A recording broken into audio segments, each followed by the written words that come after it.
Pessoal, esse é um mapa da civilização grega antiga. Eu estou mostrando ele para ilustrar o que o Vernon falou a respeito do, dos acontecimentos de 2000 anos aproximadamente antes de Cristo nessa região. Em vermelho vocês estão vendo a extensão dos domínios gregos, pegando ali uma parte da Itália, aquela famosa bota da Itália, né?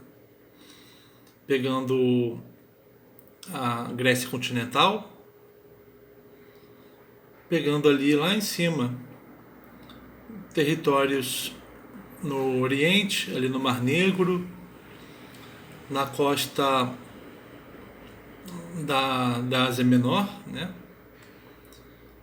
Aquele mar entre a Grécia propriamente dita e a Ásia Menor é o Mar Egeu, e ele é parte desse grande mar aqui embaixo, que é o Mediterrâneo.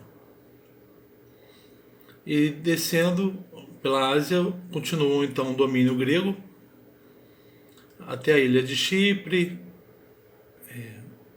Rodas, Creta, uma importante ilha, e ali o norte do Egito. Aliás, o Egito, né, que fica no norte da África ali. Por volta do ano de 2000 a.C., os mínios, melhor dizendo, os minoicos, né, eles vão ocupar grande parte desses territórios gregos e, né, eles vão ter a civilização minoica, que vai ter um grande intercâmbio com a Ásia Menor, através principalmente de dois caminhos. Ali ao norte, onde vocês estão vendo Bizâncio, né? Nessa região que é a da Anatólia, e também ao norte por essas pequenas ilhas, né? E o contato também entre a Ásia e a Grécia se dá pela ilha de Creta. Você vai ter uma influência oriental asiática maior na ilha de Creta e também ali na região da Anatólia, né? O domínio minoico,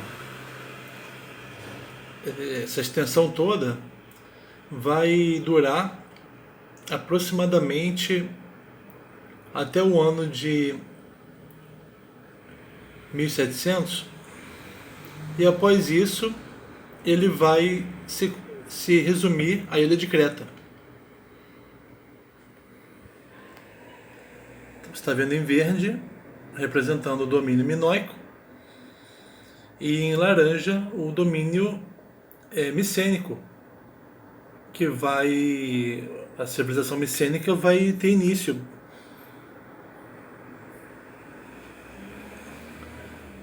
Creta sob o domínio minoico vai continuar tendo uma intensa troca com o Oriente. Nessas trocas haverá introdução do cavalo no Oriente, haverá modos de vida e objetos do dia a dia em comum com a Grécia e o Oriente. Vasos foram encontrados posteriormente em escavações tanto na Creta quanto na Ásia Menor, né? Ali em cima em Troia, também vai ser uma região próxima a um lugar de acesso à Grécia.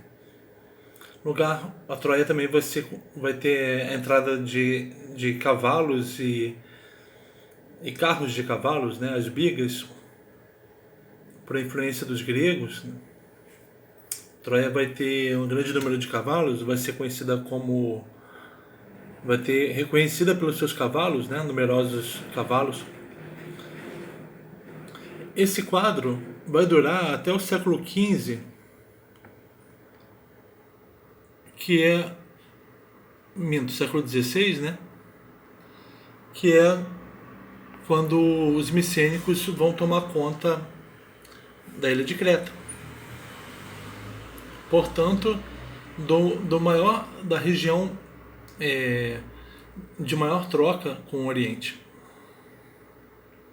Você vê ali nas ilhas ali de cima a perda do território grego, porque o território grego vai ser dos micênicos, né? Esse em vermelho, e as ilhas abaixo, mais para baixo, elas são gregas, de controle micênico, parte do reino micênico. Então, por elas também haverá as intensas trocas comerciais e culturais com o Oriente. Isso até o fim do Império Micênico, da civilização micênica, né? No século XI a.C., que é onde vai, quando vai começar a Idade das Trevas na Grécia. Então vamos para o capítulo 2 do livro do Vernin, a realeza micênica.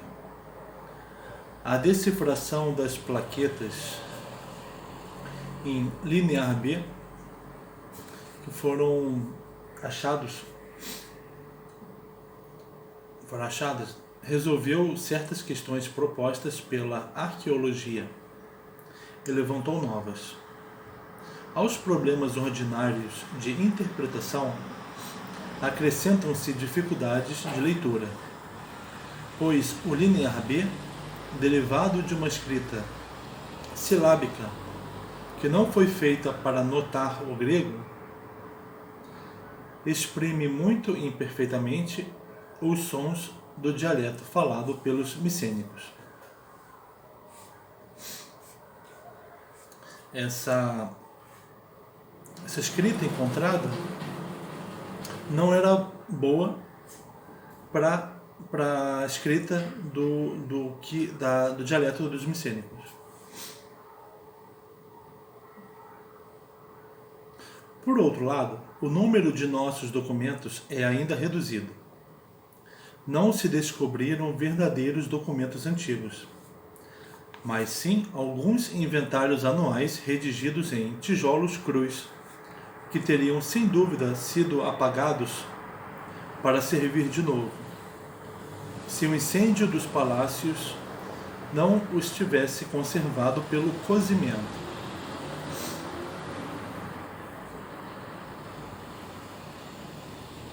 Provavelmente as plaquetas encontradas,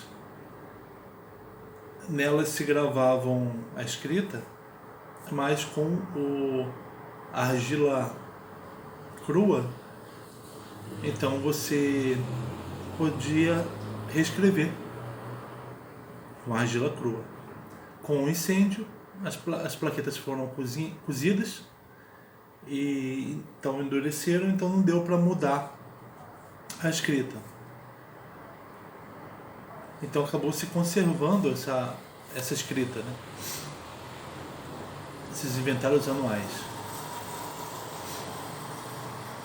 Um único exemplo bastará para mostrar as lacunas de nossa informação e as precauções necessárias. A palavra tereta, que vem frequentemente nos textos, não recebeu menos de 4 interpretações: sacerdote, homem do serviço feudal, barão, homem do damos, sujeito a prestações, servidor. Difícil interpretar o que está escrito. Por isso que ele diz que ele É uma grafia imperfeita para o dialeto micênico. Essa palavra tereto, então, pode ser sacerdote, homem do serviço feudal, barão, homem do damos sujeito a prestações, servidor. Não se poderia, pois, pretender estabelecer o quadro da organização social micênica.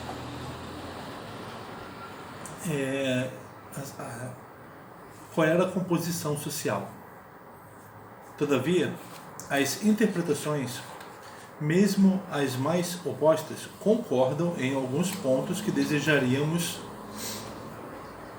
destacar e que podem ser considerados, no estado atual de nossas fontes, como suficientemente estabelecidos. Então ele vai falar do que os especialistas concordam. A vida social aparece centralizada em torno do palácio, cujo papel é, ao mesmo tempo, religioso, político, militar, administrativo e econômico. Quando nós vimos o período micênico, o reino micênico, no livro do Thomas Martin, ele falou a mesma coisa, que os micênicos, a cidade se organizava em torno dos palácios, e eram esses palácios, era a realeza que organizava a economia da cidade, a realeza fazia as cerimônias religiosas e também organizava os exércitos. Neste sistema de economia, que se denominou palaciano, o rei concentra e unifica em sua pessoa todos os elementos do poder, todos os aspectos da soberania. Por intermédio de escribas, que formam uma classe profissional fixada na tradição, graças a uma hierarquia complexa de dignatários do palácio e de inspetores reais,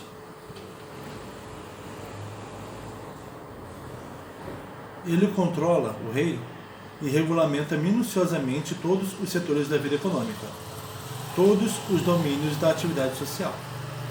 Então o rei centralizador, ele controla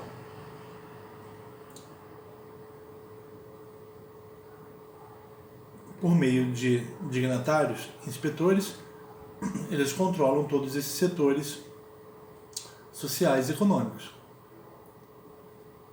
E o controle,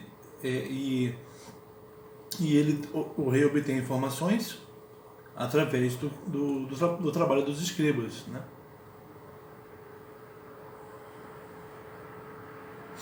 Os escribas contabilizam em seus arquivos o que concerne ao gado e à agricultura, a tenência das terras avaliadas em medidas de cereais, ou taxas de censo, ou rações de sementes, aos diversos ofícios especializados com os subsídios a fornecer em matérias-primas e as encomendas de produtos elaborados, a mão de obra disponível ou ocupada, os escravos, homens, mulheres e crianças, quer o dos particulares, quer os do rei. As contribuições de toda sorte impostas pelo palácio aos indivíduos e às coletividades. Então todo o inventário do gado, a agricultura, as terras disponíveis, as terras do rei, as terras particulares, os ofícios disponíveis na cidade, as matérias-primas que o palácio poderia oferir, a mão de obra disponível,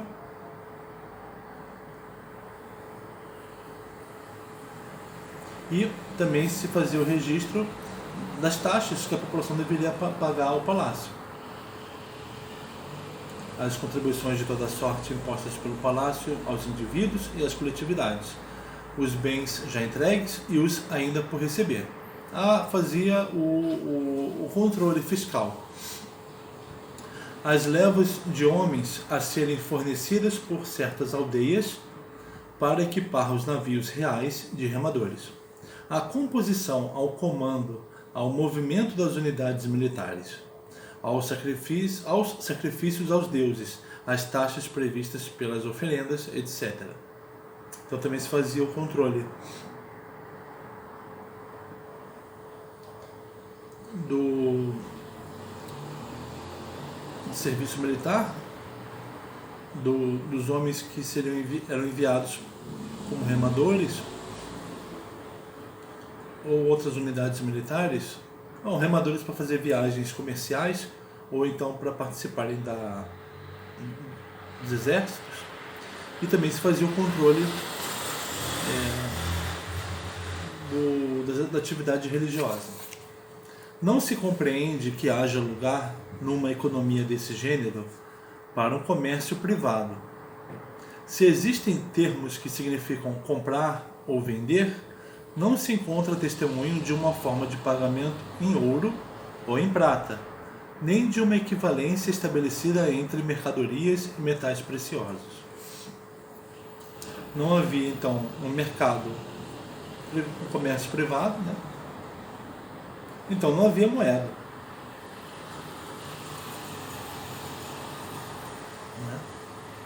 Nem se usava metal precioso em venda, porque não havia um comércio privado.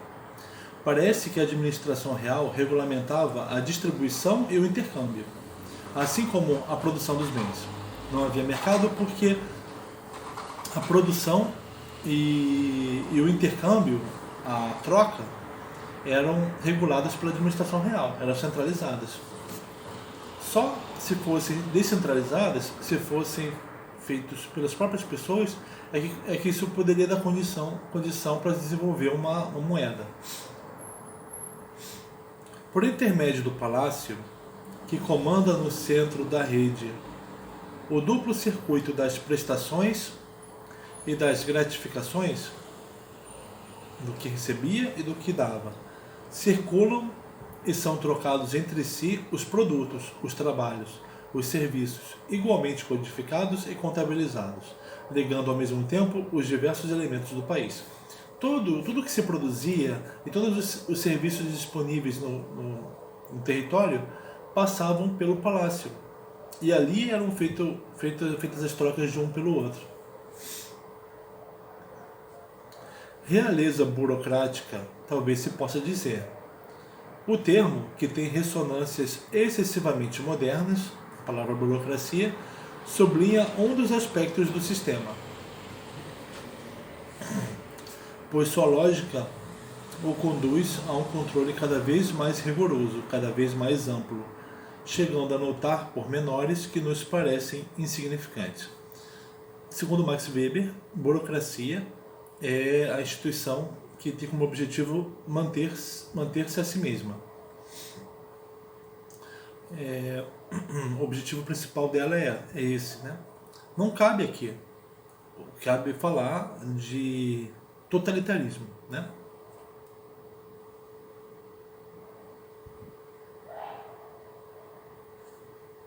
Também é um termo moderno, enfim.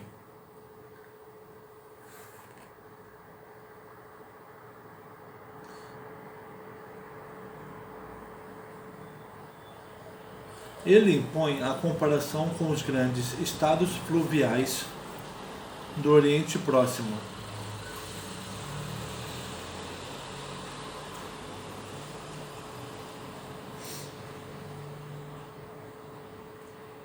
cuja organização parece responder, pelo menos em parte, à necessidade de coordenar numa vasta escala os trabalhos de secagem, irrigação e conservação dos canais, indispensáveis à vida agrícola.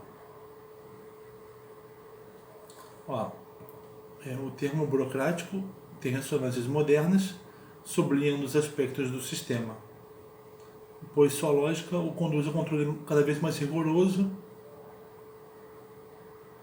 e ele nota pormenores que para nós parece insignificante.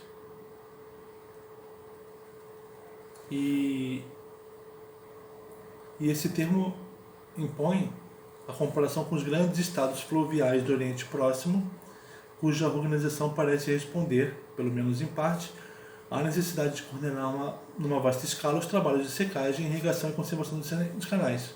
Está comparando então o reino micênico a estados fluviais do Oriente Próximo, que também centralizavam, né?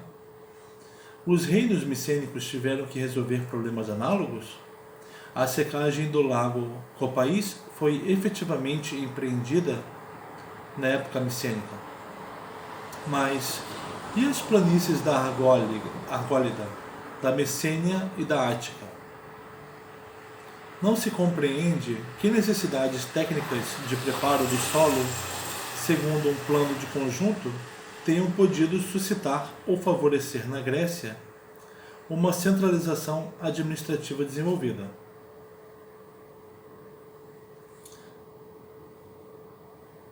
Está falando então que não há justificativa técnica para essa centralização administrativa.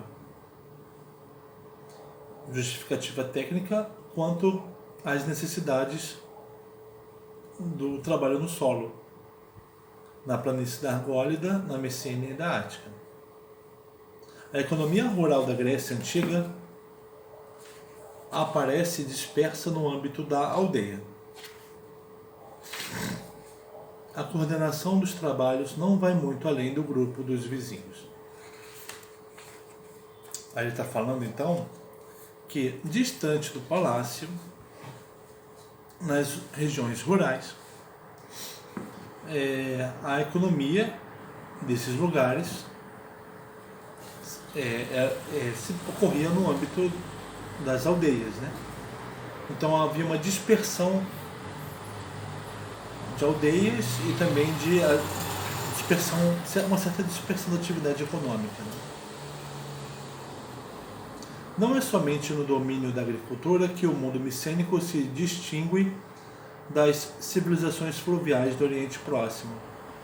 Reconhecendo o papel do palácio como eixo da vida social, Palmer indicou bem os traços que ligam a sociedade micênica ao mundo indo-europeu.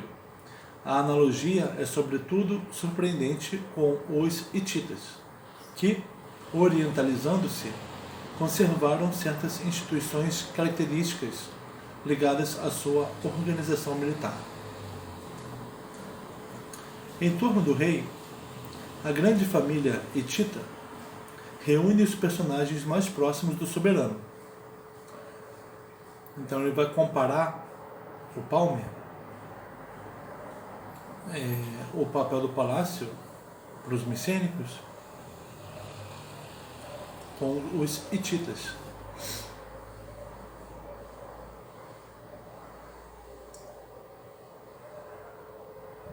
Então, em torno do rei hitita havia uma grande família com personagens próximos dele. Essas pessoas são dignatários do palácio cujos títulos destacam as altas funções administrativas, mas que exercem também comandos militares.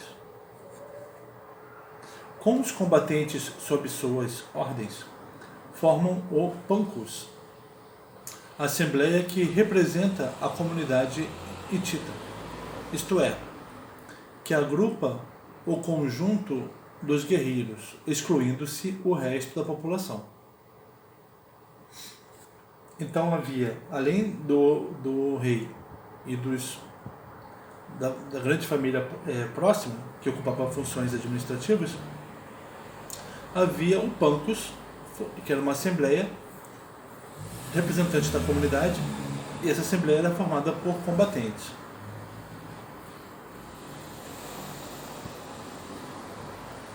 Excluindo-se o resto da população, segundo o esquema que opõe nas sociedades indo-europeias o guerreiro ao homem da aldeia, pastor e agricultor.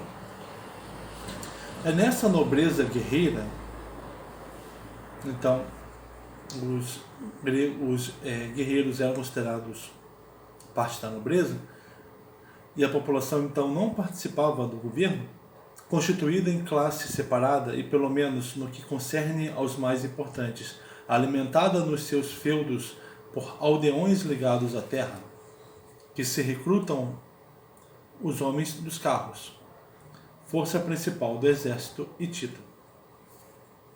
Então, dentre esses nobres, que fazem parte que eram os guerreiros, era uma classe separada que era alimentada pelos aldeões, pelos campesinos. A instituição do Pancus pôde dispor na origem de poderes amplos. A monarquia teria começado por ser eletiva. Em seguida, para evitar as crises de sucessão, teria tirado da Assembleia dos Guerreiros a ratificação do novo rei.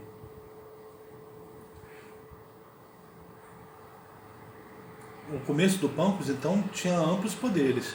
Escolhia o monarca. Depois, esse poder foi tirado do Pancus. O poder de ratificar o novo rei. O Pancus, de que se trata pela última vez numa proclamação do rei Telepino, do fim do século XVI a.C., teria finalmente caído em desuso. A realeza hitita ter-se-ia aproximado assim do modelo das monarquias absolutas orientais. Então, essa contraparte ao rei, que era o Pancus, a Assembleia dos Guerreiros, essa contraparte vai deixar de existir no século XVI, e os hititas vão se tornar uma monarquia absoluta, apoiando-se menos numa classe de nobres, cujos serviços militares criam as prerrogativas políticas, do que numa hierarquia de administradores que dependem diretamente do rei. Então, havia, com essa dupla, o palácio e os seus servidores, e os guerreiros formando uma assembleia, e a população excluída disso tudo, com o fim disso, vai se perder então a prerrogativa militar nas escolhas políticas. E toda a hierarquia então vai se dar a partir do rei. O exemplo hitita foi invocado pelos eruditos que opunham à interpretação burocrática da realeza micênica um esquema que dava lugar a traços feudais. De fato, as duas expressões parecem igualmente inadequadas e, em sua própria oposição, anacrônicas. Em todos os graus da administração palaciana, é com efeito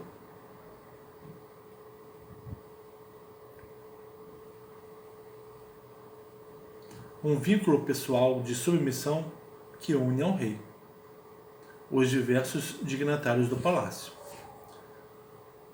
Não são funcionários a serviço do Estado, mas servidores do rei, encarregados de manifestar em toda parte, onde sua confiança os colocou, este poder absoluto de comando que se encarna no monarca.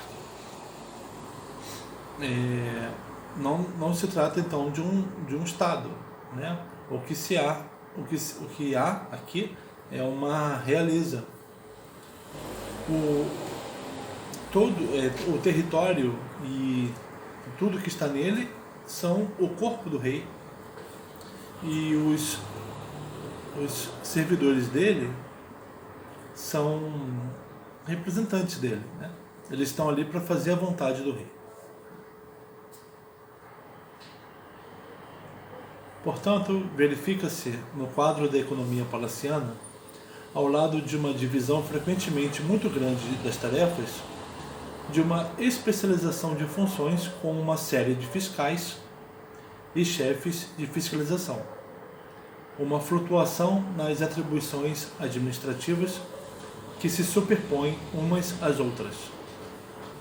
exercendo cada representante do rei, por delegação e em seu nível, uma autoridade que, em princípio, cobre sem restrição todo o campo da vida social.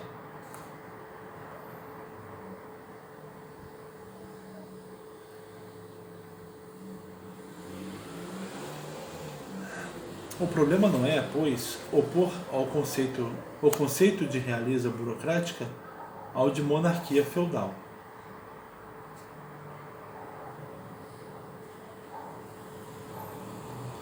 Mas sim marcar, por trás dos elementos comuns ao conjunto das sociedades de economia palaciana, os traços que definem mais precisamente o caso micênico e que talvez expliquem por que este tipo de soberania não sobreviveu na Grécia à queda das dinastias dos aqueus.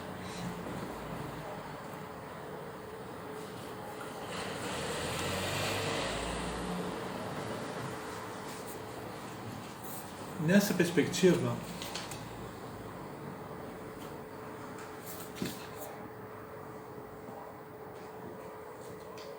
a aproximação com os hititas mostra-se frutuosa, pois dá o maior relevo às diferenças que separam o mundo micênico da civilização palaciana de Creta que lhe serviu de modelo.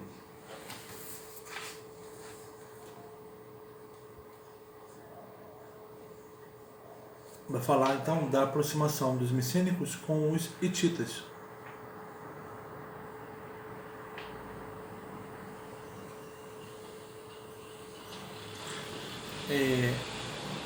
Essa aproximação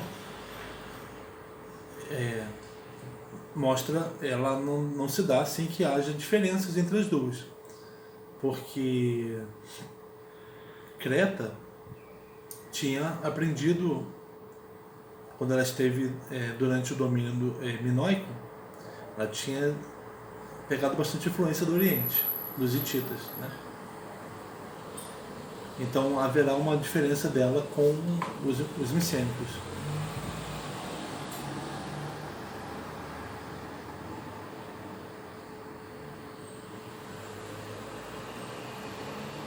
Mas os micênicos vão ter influências dessas diferenças que Creta tem. O contraste entre essas duas realezas grava-se na arquitetura de seus palácios. Os palácios de Creta, dédalos de compartimentos dispostos em aparente desordem em torno de um pátio central, são construídos no mesmo nível que a região circunvizinha,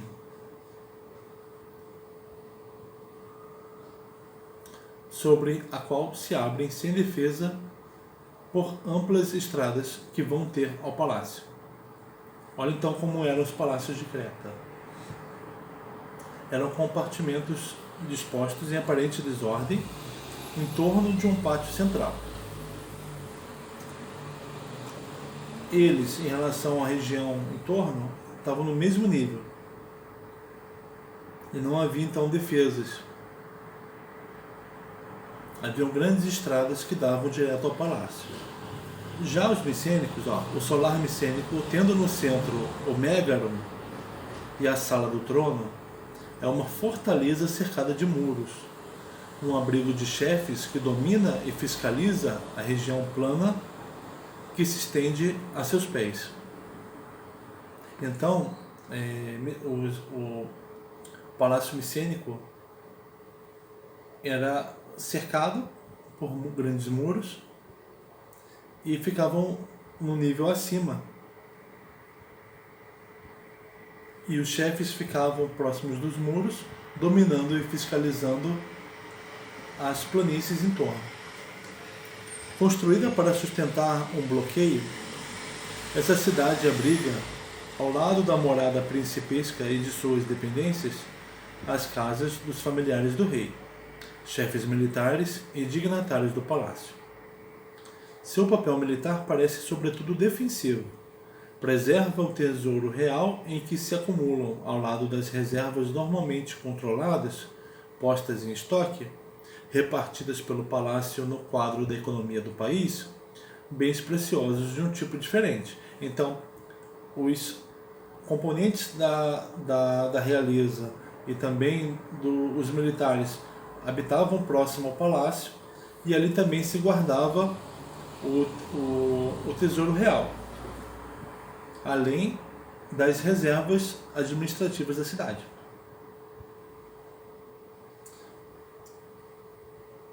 A reserva, o tesouro real, olha, trata-se de produtos de uma indústria de luxo: joias, taças, tripés, caldeirões, peças de ourivesaria, armas trabalhadas, barras de metal, tapetes, tecidos bordados, símbolos de poder, instrumentos de prestígio pessoal, exprimem na riqueza um aspecto propriamente régio.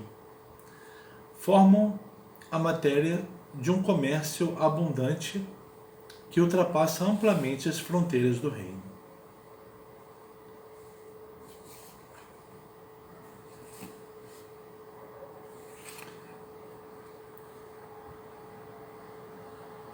Então, os produtos mais luxuosos compunham o tesouro real.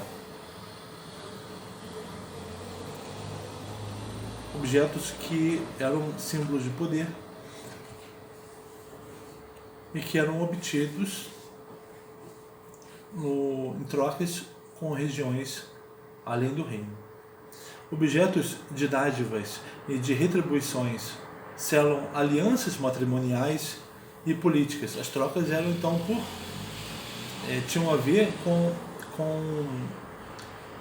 essa posição de rei, né? Quando uma filha se casa e ela vai com o dote, e esse dote é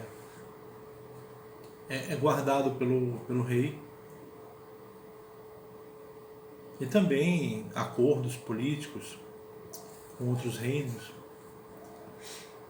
Objetos de dádiva e de retribuições selam alianças matrimoniais e políticas, criam obrigações de serviço, recompensam vassalos, estabelecem até em país longínquo laços de hospitalidade. São também motivo de competição, de conflito. Como as pessoas os recebem como presentes, ganham-nos de armas na mão. E para apoderar-se do tesouro que se organiza, uma expedição guerreira e que se destrói uma cidade. Esses presentes reais, então, geram até esse movimento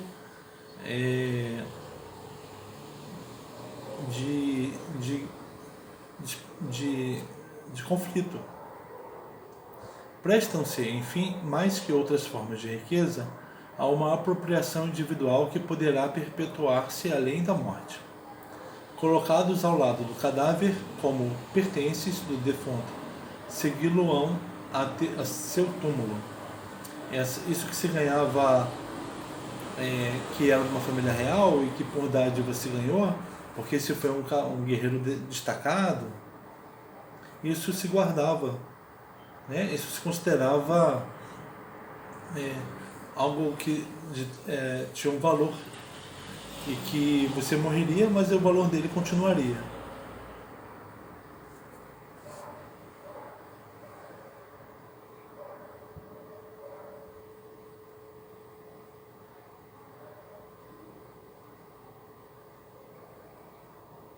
Aqui fala embaixo a oposição dos temata, bens adquiridos pelo indivíduo e que ficam à sua inteira disposição, especialmente sua parte de pilhagem, e dos patroa, bens ligados ao grupo familiar,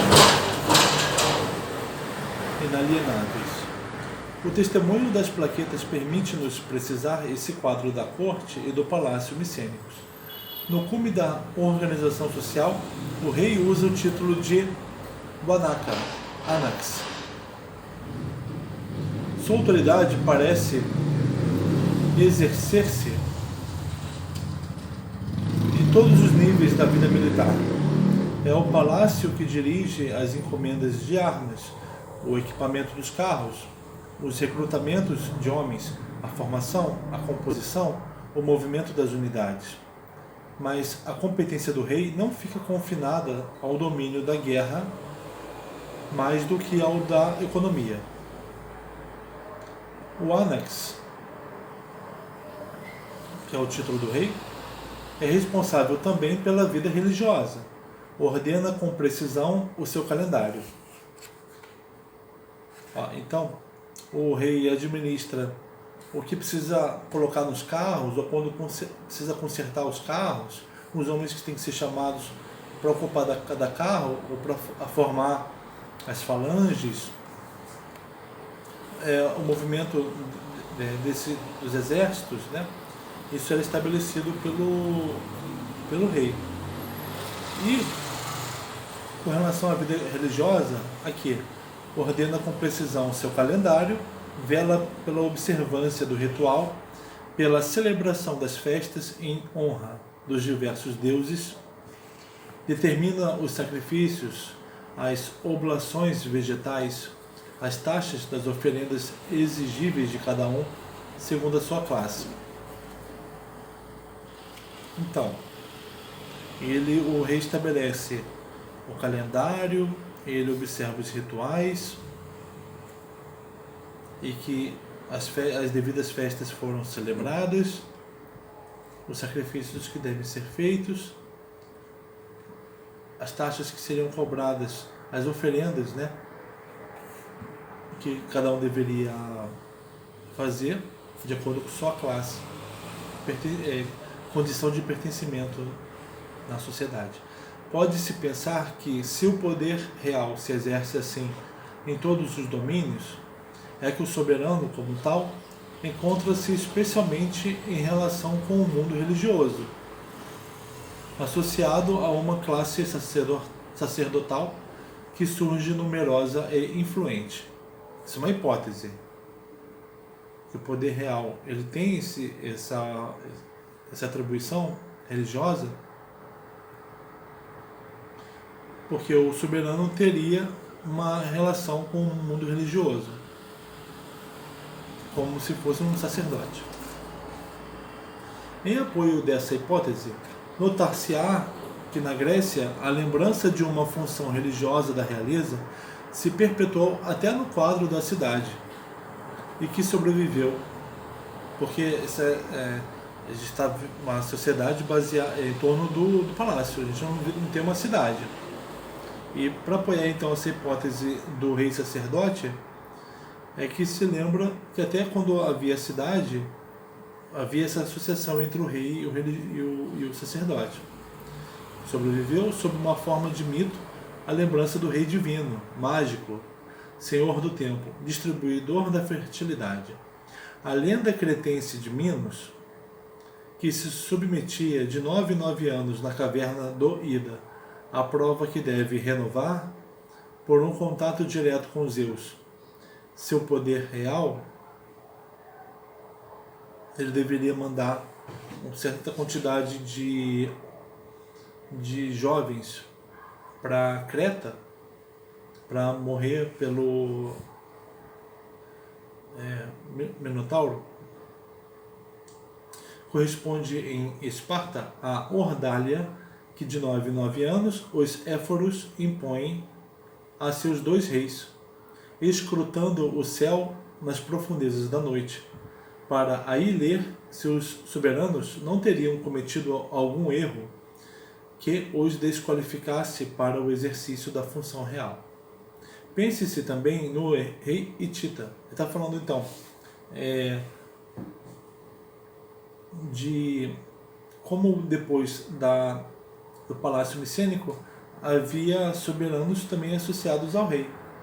O rei de Minos, o que havia em Esparta, o que acontecia com os 2 reis espartanos.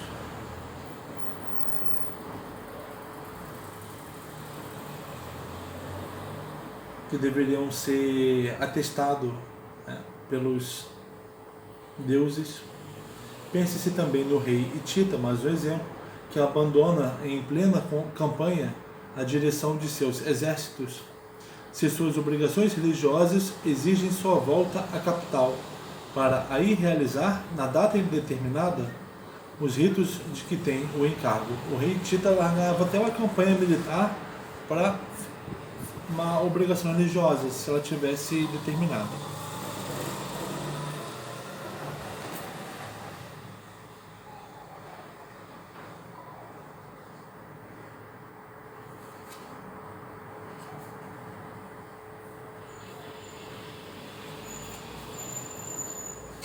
Ao lado do Wasaka, o segundo personagem do reino, que o primeiro é o Anax, né? Agora é o Wasaka. Os Lauaguetas representa o Lauaguetas, representa o chefe do Laós, propriamente o povo em armas, o grupo dos guerreiros. O Lauagueta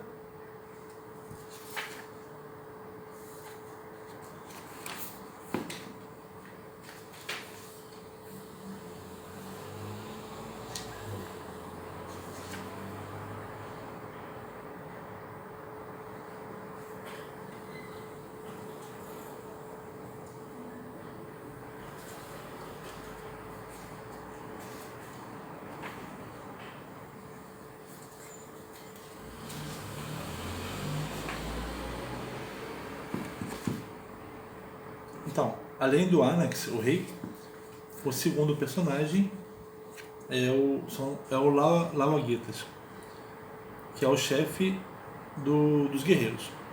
Vestindo o Lauaguetas como uniforme um manto de um modelo especial, os Equeta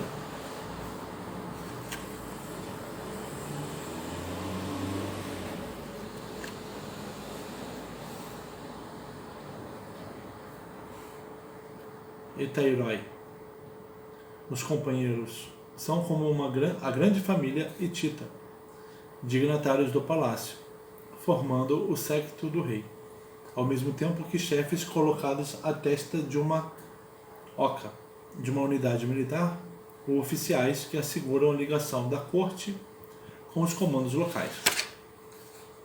Então, o rei Anax, o Lauaguetas, que é chefe dos guerreiros. Até agora foram dois. Terceiro, os Equeta, que são companheiros, que formam o séquito do Anax, do rei. E também chefes de uma unidade militar. Talvez sejam igualmente da alçada do Laós, que é o grupo dos guerreiros, os Telestai, no caso de admitir-se com Palmer que se trata dos homens do serviço feudal, de barões dos feudos.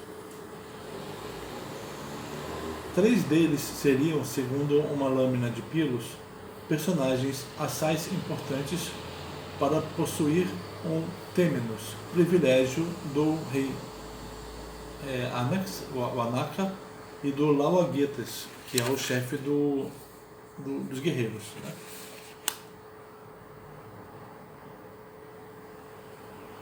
Esse privilégio, o Temenos, designa na epopeia, em que foi dentre todos os termos do vocabulário messênico relativo aos bens de raiz, o único que se manteve.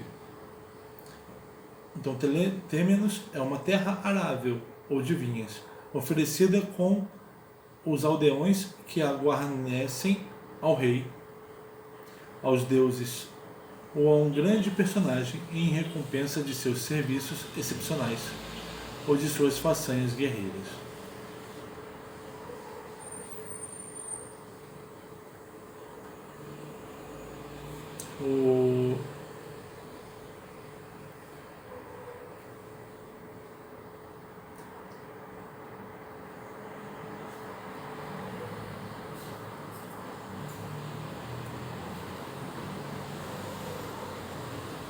A tenência do solo apresenta-se a propriedade como um sistema complexo que a ambiguidade de muitas expressões torna ainda mais obscuro. A complexidade do regime territorial revela-se no vocabulário, muito diferenciado, em que muitos termos permanecem obscuros. Discute-se o sentido de palavras como cama, kotonouko, wowonato.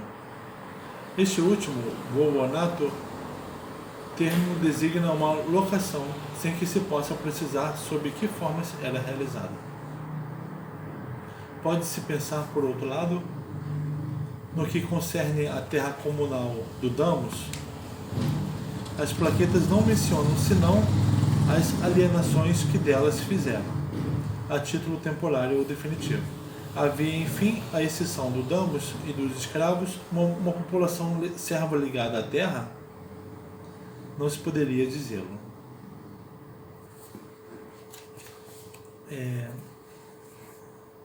A plena posse de uma terra, como seu usufruto, parece ter feito surgir, em compensação, serviços e prestações múltiplas. Frequentemente é difícil decidir se um termo tem uma significação puramente técnica. Terra inculta, terra arroteada, terra de pastagem transformada em terra arável, terra de maior ou menor dimensão, ou se ele marca um estatuto social.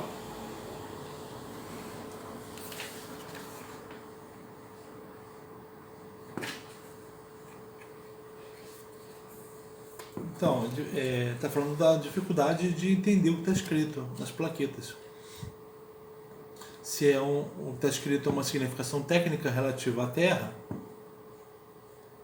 ou se é o estatuto social, então, se as palavras falam da propriedade. Entretanto, uma oposição se delineia claramente entre dois tipos de tenência, designando as duas formas diferentes que podem revestir um cotona, um lote, uma porção de terra. Então, achou dois tipos de posse de um lote. Os kitmená cotona são terras privadas com proprietários, contrariamente aos kekemená cotona, ligadas ao damos, terras comuns dos demos da aldeia. Demos é conjunto de pessoas, né?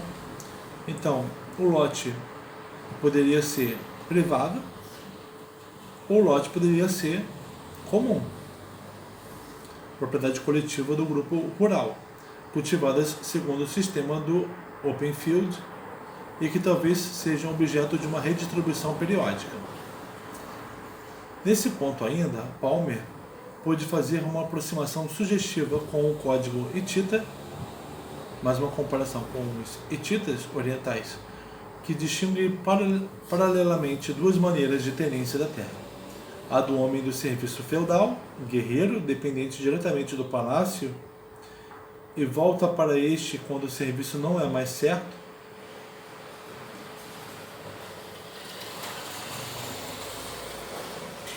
Então, nos hititas, o guerreiro poderia ter a terra, e quando ele não tinha mais o serviço na terra, ele voltava para o palácio. Em compensação, os homens da ferramenta, isto é, os artesãos, dispõem de uma terra dita de aldeia, que a coletividade rural lhes concede por um tempo, e que recupera quando partem.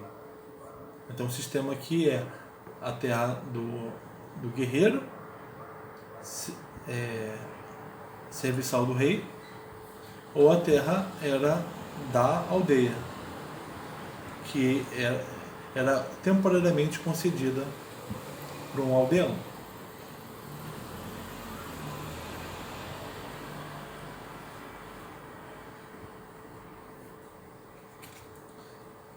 Evoquem-se também os fatos indianos que dão prova de uma estrutura análoga. Vai comparar então com fatos indianos ao agricultor. Vicus, ou no grego oikos, grupo de casas. isto é, ao homem da aldeia. Opõe-se o kshatriya, o guerreiro, de kshatram, poder, posse, o homem que tem a posse individual da terra, como o barão micênico é o homem da Kitmenakotona, da terra adquirida por oposição à terra comum da aldeia. O micênico tinha, o rei tinha a terra e as aldeias tinham as terras comuns. Uma divisão parecida com os hititas e com algum lugar da Índia. As duas formas diferentes de tenência do solo recobririam então na sociedade micênica uma polaridade mais fundamental. Em face do palácio, da corte, de todos os que dele dependem, seja diretamente, seja pela tenência de seu feudo, entrevê-se um mundo rural organizado em aldeias com sua vida própria. Então, havia essa estrutura ligada ao palácio, de servos, de grande família, os militares, né? E uma população excluída, né? E havia também aldeias que tinham suas terras coletivas. Estes demos das aldeias, essas populações da aldeia, dispõem de uma parte das terras, nas quais eles se fixam, regularizam de conformidade com as tradições e as hierarquias locais, os problemas que põem em seu nível os trabalhos agrícolas, a atividade pastoril, as relações de vizinhança. Nas aldeias, o trabalho era organizado pelo próprio demos. As hierarquias eram locais, eles não seguiam as hierarquias palacianas, e as tradições também eram locais. E organizavam o trabalho localmente. Então, as aldeias escapavam dessa centralização no palácio. Talvez o palácio cobrasse taxas, né, das aldeias. Não sabemos. Ele não falou isso aqui ainda. É nesse quadro provincial que aparece, contra toda expectativa, o personagem que tem o título que teríamos normalmente traduzido por rei. O Basileus Homérico.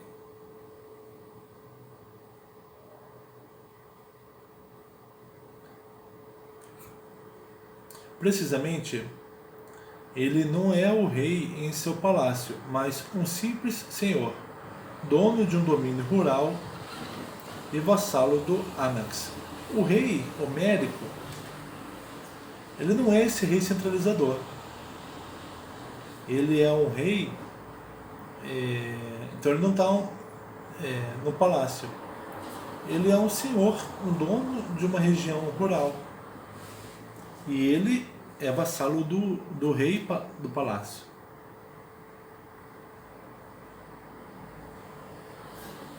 Aliás, não é o mesmo, né, que o rei homérico, obviamente. É só chamaríamos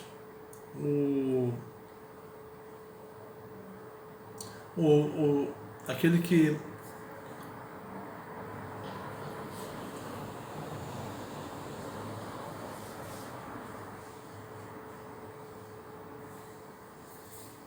nesse quadro, nessa sociedade estruturada assim,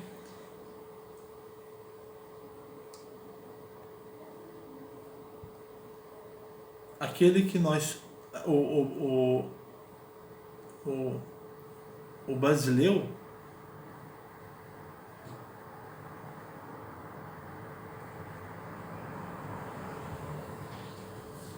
vamos continuar. Esse vínculo de vassalidade, num sistema de economia em que tudo é contabilizado, reveste em suma a forma de uma responsabilidade administrativa.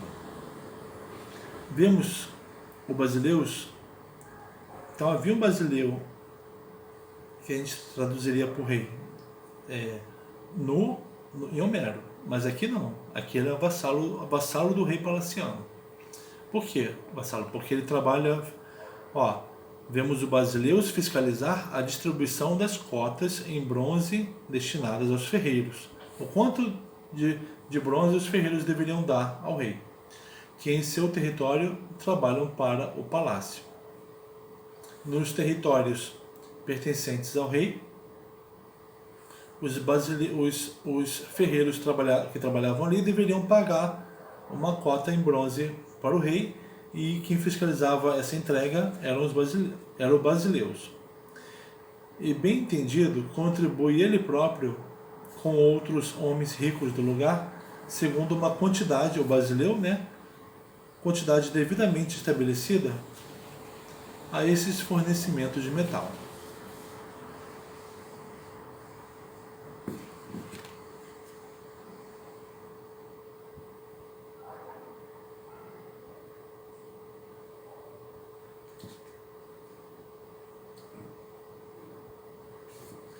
Ao lado do basileus, que é um funcionário do rei, um funcionário não, um servidor do rei, um conselho dos velhos, a Gerousia, confirma esta relativa autonomia da comunidade aldeã. Tomam assento nessa assembleia, sem dúvida, os chefes das casas mais influentes. Os simples aldeões, homens do damos no sentido próprio, que fornecem ao exército os peões, e que para retomar a fórmula homérica não são mais considerados no conselho que na guerra, formam no melhor dos casos os espectadores, escutam em silêncio os qualificados para falar e não expressam seus sentimentos senão por um rumor de aprovação ou descontentamento. Então, havia a Gerousia, que eram conselhos de velhos nas aldeias.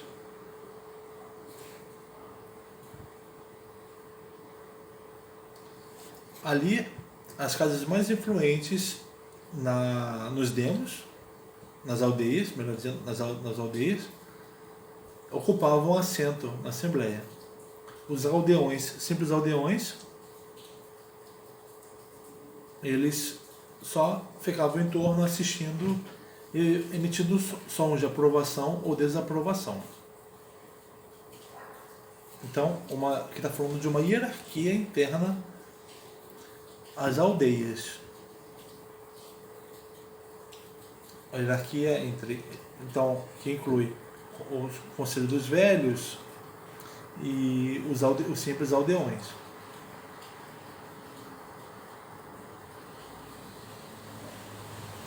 Um outro personagem, o Corete, associado ao Basileus, aquele que tem o controle das taxas, Então, o Corete associado a ele aparece como uma espécie de regedor da aldeia. É possível que se indague se esta dualidade de direção no nível local não encobre a que verificamos no quadro do palácio. Como o Anax, o rei, o Basileus teria prerrogativas sobretudo religiosas. Pense-se nos filobasileis da Grécia clássica. O Corete, como o Lauaguetas, exerceria uma função militar. Então,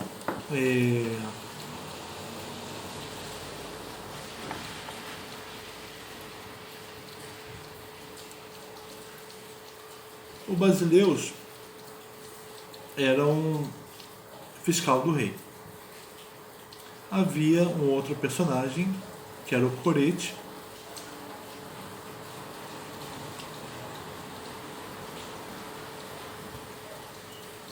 que tinha uma função militar junto com os Lauaguetas, que eram eram comandantes militares,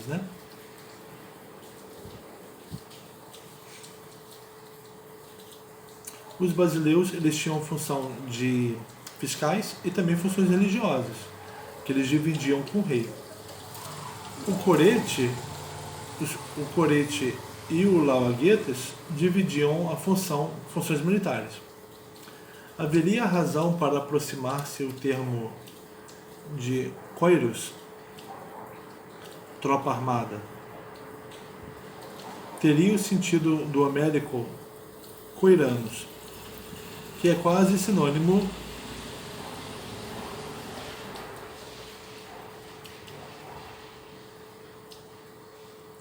gemon, mas que, associado ao basilês, parece indicar senão uma oposição, pelo menos uma polaridade, uma diferença de planos.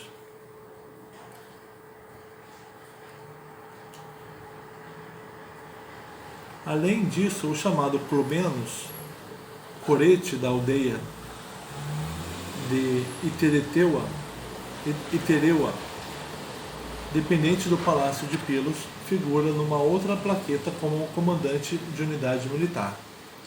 Uma terceira dá-lhe o qualificativo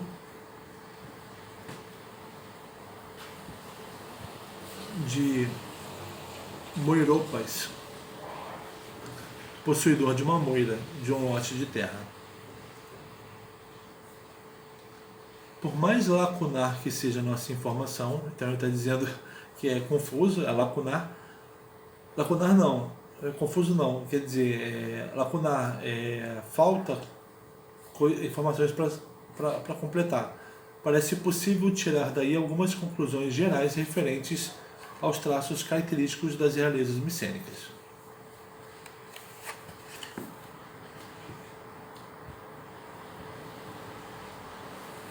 Primeiramente, seu aspecto belicoso. O Anax apoia-se numa aristocracia guerreira. Os homens dos carros, sujeitos à sua autoridade, mas que formam no corpo social e na organização militar do reino um grupo privilegiado com seu estatuto particular, seu gênero de vida próprio. Então o Anax, o rei,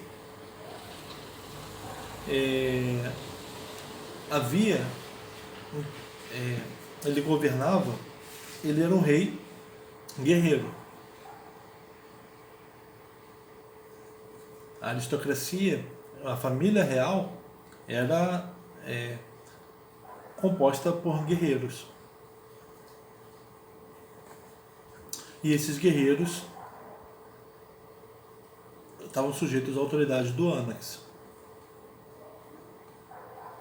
E eles tinham um seu estatuto particular, seu gênero de vida próprio. As comunidades rurais não estão numa dependência tão absoluta em relação ao palácio que não possam subsistir independentemente dele. Então tem uma certa dependência com relação ao palácio, às aldeias. Abolido o controle real, o Damos continuaria a trabalhar as mesmas terras, segundo as mesmas técnicas, como no passado, mas num quadro doravante puramente aldeão, ser-lhe-ia necessário alimentar os reis e ricos homens do lugar, por meio de remessas, presentes e prestações mais ou menos obrigatórias.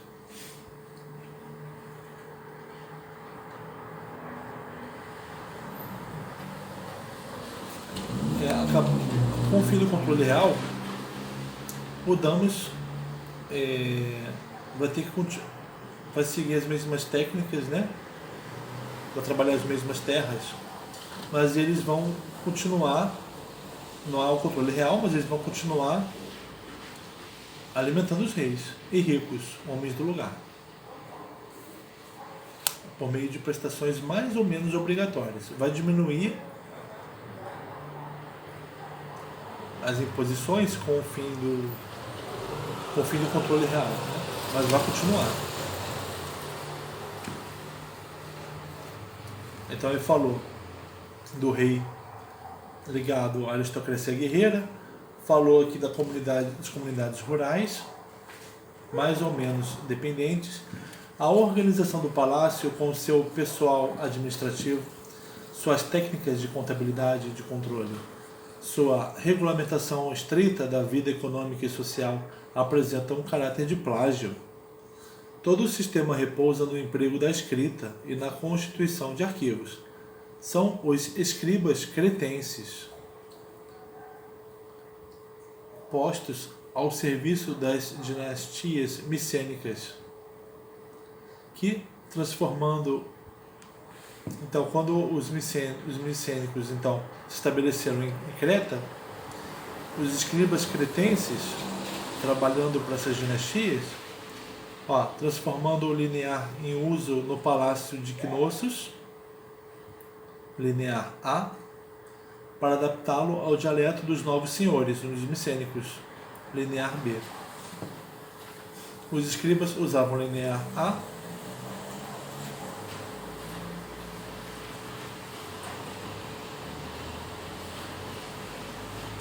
os escribas no palácio de Knossos, né, na época dos minoicos,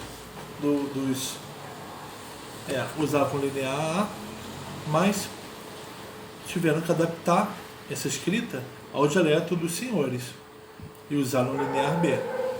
Levaram-lhes os meios de implantar na Grécia continental os métodos administrativos próprios da economia palaciana.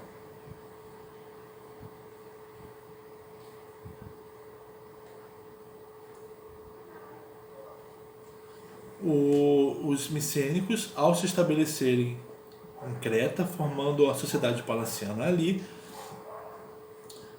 usaram, entre outras coisas, entre outras coisas do local, escribas dali, do palácio de Knossos, que fica em Creta, que escrevia o controle econômico real usando o linear B. Ele escrevia dessa forma o dialeto dos micênicos que ali chegaram. E ao escreverem dessa forma, usando a linear B, eles dotaram os micênicos de meios que eles usaram na Grécia continental, que também era território deles. A extraordinária fixidez da língua das plaquetas pelo tempo, mais de 150 anos separam as datas dos documentos de Knossos e de Pilos. E no espaço, Knossos, Pilos, Micenas, mas também Tirinto, Tebas, Orcômeno. Essas línguas das plaquetas, a linear B, que foi a forma como os escribas cretenses escreveram as ordens dos reis micênicos, isso durou 150 anos, essa escrita. E também se espalhou geograficamente. Mostra que se trata de uma tradição mantida nos grupos estritamente fechados. Aos reis micênicos, esses meios especializados de escribas cretenses forneceram, ao mesmo tempo que as técnicas, os esquemas para a administração de seu palácio. Os reis micênicos então aproveitaram não só a escrita cretense, mas também esquemas para administrar o seu palácio, porque eles já estavam ali antes dos micênicos chegarem, né? Palácio de Knossos. Para os monarcas da Grécia, o sistema palaciano representava um notável instrumento de poder. Permitia estabelecer um controle rigoroso do Estado sobre um território extenso. Atraía para acumulá-la em suas mãos toda a riqueza do país e concentrava sob uma direção única recursos e forças militares importantes. Então, o Palácio Micênico tinha a família real, tinha os exércitos perto, tinha mais distante aldeias com certa dependência com relação ao rei. Os reis faziam as funções religiosas, que eles dividiam com os basileus. Havia aqueles especializados em fazer o controle do fluxo econômico, né, das entradas e saídas de bens. Havia também os servidores especializados no controle militar. O registro disso tudo era feito em linear B, pelos escribas da própria ilha de Creta, que usaram a linear B para fazer esse controle. Possibilitava, assim, as grandes aventuras em países longínquos, para lá se estabelecer em terras novas ou para ir buscar, além dos mares, o metal e os produtos que faltavam no continente grego. Aí, ó, então com esse sistema palaciano organizado, eles puderam fazer viagens para lugares distantes para conseguirem produtos que faltavam, metal. Entre o sistema de economia palaciana, a expansão micênica pelo Mediterrâneo, o desenvolvimento na própria Grécia, ao lado da vida agrícola, de uma indústria artesanal já muito especializada, organizada em guildas sob o modelo oriental, a relação aparece estreita. Então, entre a economia palaciana, essa expansão micênica pelo Mediterrâneo, a gente está falando de Creta, então o Mediterrâneo é esse grande mar que está entre ela, o Oriente e a Grécia. Entre então a economia palaciana, a expansão micênica pelo mar e o desenvolvimento da própria Grécia continental,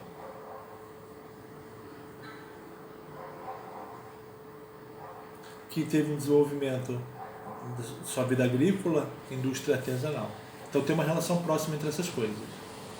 É todo esse conjunto que a invasão dórica destrói.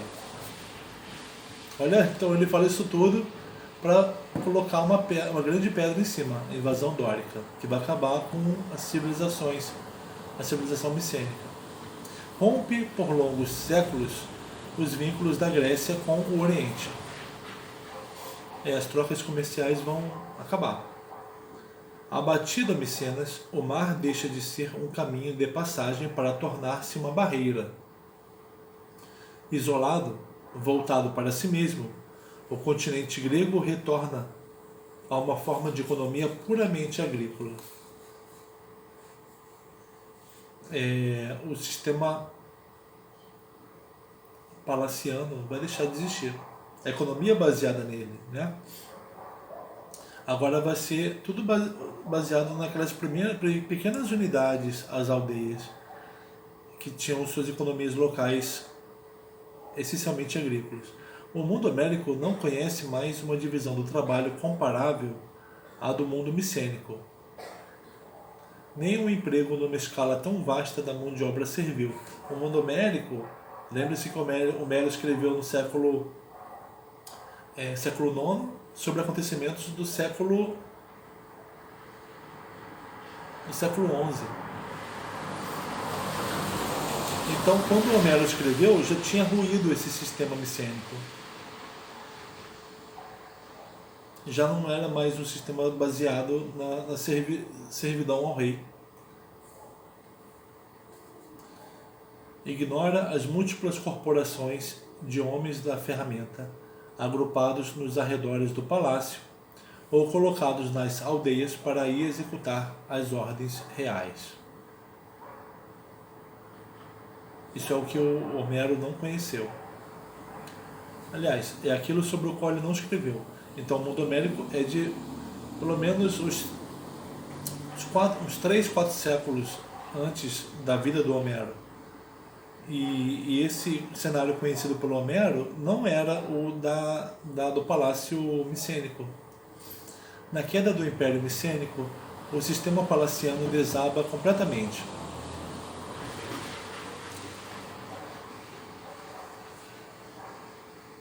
Jamais se erguerá.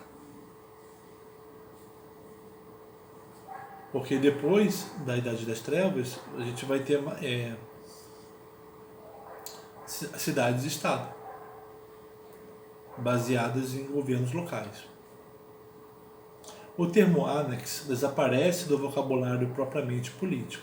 É substituído em seu emprego técnico para designar a função real, pela palavra basileus, cujo valor estritamente local observamos, e que, de preferência a uma pessoa única a concentrar em si todas as formas de poder, designa, empregado no plural, uma categoria de grandes que se colocam igualmente no cume da hierarquia social. O Basileus, no sistema palaciano micênico, era um servo de uma alta função no palácio. Mas, no sistema de cidades-estado, governos locais, a palavra Basileus vai continuar, mas com um outro sentido. Sentido voltado à cidade-estado, à localidade, não mais ao palácio. E esse basileu não vai ser uma pessoa única a concentrar em si todas as formas de poder. Os basileus vão ser uma forma, vai ser um nome de um alto status social, de uma alta posição na hierarquia social. Abolido o reino do Anax, não se encontra mais traço de um controle organizado pelo rei, de um aparelho administrativo, de uma classe de escribas. Isso tudo vai se perder, principalmente a escrita vai se perder durante a Idade das Trevas. A própria escrita desaparece como desfeita na ruína dos palácios. Quando os gregos a redescobrirem, pelo fim do século IX, tomando-a esta vez dos fenícios, não será somente uma escrita de um tipo diferente, fonética,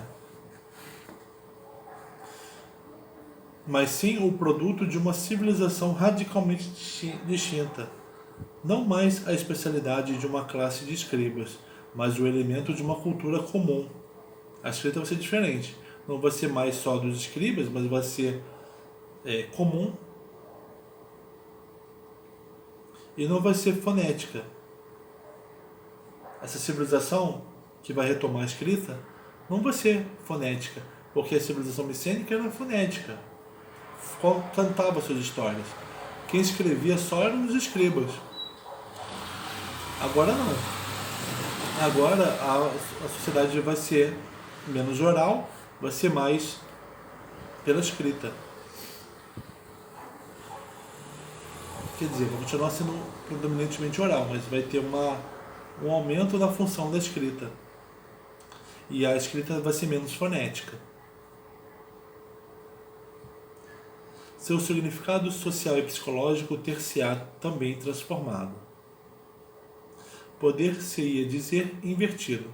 A escrita não terá mais por objeto constituir para uso do rei arquivos no recesso de um palácio. Terá correlação doravante com a função de publicidade. Vai permitir divulgar, colocar igualmente sob o olhar de todos, e não mais do rei, os diversos aspectos da vida social e política. A escrita não vai ser mais uma coisa feita para registrar a economia para o rei, mas vai ser algo, vai servir para divulgar para fora, para as pessoas. Divulgar tratados, leis, as poesias épicas.